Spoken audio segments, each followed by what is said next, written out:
Hello everyone and welcome to another video and another global video. Yeah, I'm actually starting to do these things, and honestly, one of the big things I'm interested in reviewing a lot of the times is kind of the differences between global and JP. I've had a long time playing JP now, and I've been avoiding global for the simple reason that, well, until they get rid of Facebook, honestly, it's a really hard sell for me. But with that being said, I want to take a little bit of a look at what your guys' second 7-star batch of Awakening units are. Or whatever, basically the second batch of 7-star Awakenings. I don't know why that's so hard to say, but I guess it is. Anyway, taking a look at your list, I gotta say that your second batch looks way more promising than your first batch for a whole bunch of reasons. Mainly just the general quality of the units is considerably better in this one, and there is definitely some stuff that is absolutely 100% worth awakening. So I'd like to just talk a little bit about them first. And I want to talk about my top 3 recommendations for awakening, and after that I'm going to talk about the rest of them. But these are the 3 that I consider to be the longest lasting value based on what I have seen on the JP side. So of course, take this with a little bit of a grain of salt because Gummy can always screw stuff up, but here we go. So honestly, to talk about this list, it's pretty obvious to pick number 1, so I'm not even going to pretend like this isn't a character that I wasn't going to recommend wholeheartedly. Awakened Rain's 7-star form is just absolutely the longest value that you will get in this batch of 7-star units. And the fact that he's supposed to be on the 25k step up with CG Hayu is basically the best value CG step up, I think, or just the best value CG step up I've ever seen. If you either get a Awakened Rain or a Hayu off of that banner, that is easily worth the 25k lapis, especially anything else you get along the way. But Awakens Rain's 7-star form, I've been using him since he came out on the JP side, and I will continue to be using him for the long distant future. I absolutely love this guy. I mean, he is just a powerhouse when it comes to just stacking elemental resistance on this guy. He has a ton of spirit, he gets the benefit from the other rain equipment, which is absolutely amazing, and he becomes stop immune in his 7-star form.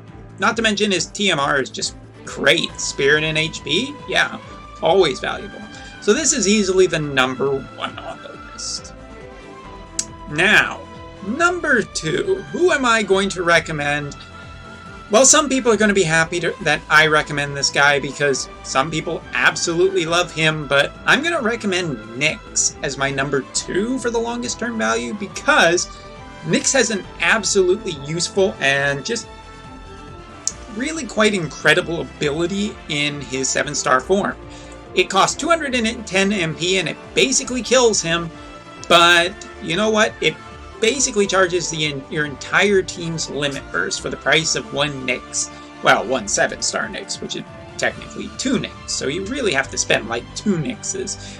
Anyway, this ability is just kind of great for the long term because anytime that you just need to charge limit burst really fast on way too easy trials, this thing essentially does it every single time. And it's kind of like the Type O units. The Type O units have a ton of, each of the 5-star base Type O units, when they get into their 7-star form, has a way to kill themselves to give an entire summon gauge. Now, why am I recommending this higher? Because Nyx is the only one who really has this ability, and yes, there are limit burst fill rate increases, but there's nothing that quite charges a limit burst like Nyx. So Nyx 7-star is still being used by me today, so I have to recommend that. And the last one on my off the wrist, here's the list. My third one is Transterra. Transterra is valuable for a very long time, and that's assuming that Global gets, the Xenogears banner.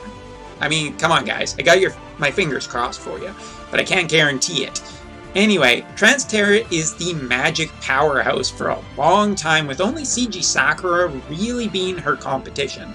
And the big thing is, by having her own TMR, she gets quadra casting of her damage stacking either fire or dark attack at the beginning of battle, using a, getting basically quadricast of this strong damaging ability. Yeah, it's a huge magic carry for anybody who wants to do more of a magic-based team. Transterra 7-star is absolutely incredible. So, with that being said, those are my top 3. Here are the ones that I am going to also... Well, I'm just going to go through the list really quick. And this is before we see, any global exclusive enhancements. I'll take a look at those later.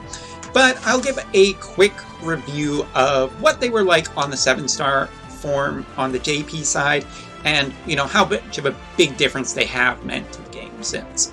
Queen became an absolutely beastly 7-star with her true dual hand, all of a sudden just being a very strong chain finisher, and I believe she did get some chaining abilities. Basically, Queen kind of goes from being a joke to being a little bit of a powerhouse that is kind of quickly also removed from the game too by other 7-stars, but it is kind of nice that Queen becomes at least, a little more useful. Plus, she has that summon charging ability. Next up is Ace. Ace, again, he has a really nice debuff on his limit burst. He has some extra powerful magic finishing damage here. But long story short, Ace didn't really make that big of a splash in the long term, especially when CG Sakura and Transterra 7-star forms were out. So Ace is definitely okay. He can put out a lot of power. He has some debuffing skills, but Now Emperor, I believe, got a little bit of a global buff, and we'll have to wait and see just how good Emperor ends up being. But in terms against Transterra in this match, pretty easy. Transterra wins. Emperor will still be able to do some damage, but not necessarily enough. Mercenary Ramza. Now, Mercenary Ramza, this is a one that actually is probably my 4th place one. I mean, okay. Titus is apparently very strong on the global side, and I've heard that a lot of people like to just use him as their main damage dealer. But honestly, I'm not sold on it. I'm not a big thing on that. So Mercenary Ramza is a strong both physical and magical cover tank. He gets some other abilities in a 7-star form that are just but really his his resistance to all status effects, the bonuses he gets from his TMR, just makes him a absolute solid tank if you're looking for an alternative to Bosch or Siegfried or Wilhelm. This guy can easily be your 7-star tank. And that, that status ailment resistance is okay. Knight Delita. He has some debuffing skills, he has some chaining skills. Neither you'll probably be depending on. His 7-star is definitely better than regular Delita, which isn't saying that much. But honestly, while Knight Delita is not bad, he's definitely not great. He's just okay, I feel like, in his 7-star form. And he definitely didn't make any kind of a splash on the JP side. Titus. Now, Titus has quick hits. He will eventually be replaced by Jet. For people who are using Titus as your main damage dealer, obviously his 7-star form is just a giant boost to you, and really there's nothing else that needs to be said. Hey, if you got Titus, he's even better in his 7-star form. Roberta. Roberta is a wild card. I have no idea what her 7-star form will be like, but it's probably the one I'm the most excited to see. There's no doubt in my mind that, Awakened Rain, Transterra, Mercenary Ramza, Queen, Nyx, they'll all be pretty damn solid on the GL side. But Roberta is a big question mark, and one that I really want to find out. Next up is Ayaka. Now, first of all, I'm going to start this off very simply by saying, hey, if Ayaka is the only one you can make into a 7-star healer, you should absolutely make her into a 7-star healer. Okay, with that being out of the way, I want to just say this right now. Because I did have other 7-star options at the time for healer, basically CG Fina and Rem, which Rem is not in this batch, which is very disappointing because I really love Rem's 7-star form. I was able to get by perfectly fine with Ayaka for months. Basically in Arena. I never had any kind of problem just having my Ayaka in Arena, who was only a 6-star form. Outside of that, Other healers were plenty good enough to get through trials and everything. So Ayaka, if you're wondering if you should UOC her to get her 7-star form, not really. I would rather just save those UOCs and get, Santa Rosalia if she ever comes to GL. The good one, the JP one.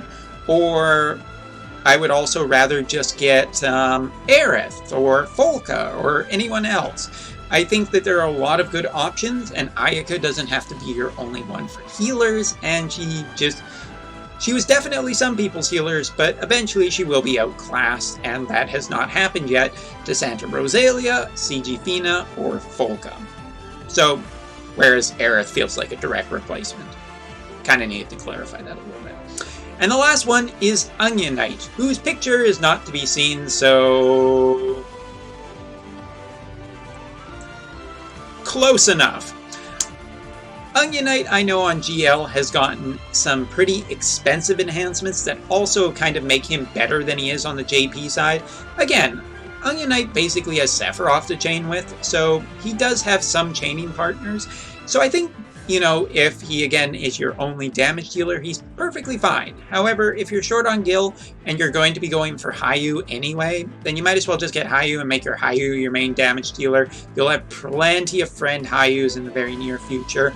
So, yeah, don't really feel like you need to commit to Onion Knight unless he's your favorite, in which case you'll probably be better on the GL side than he was on the global side, or on the JP side.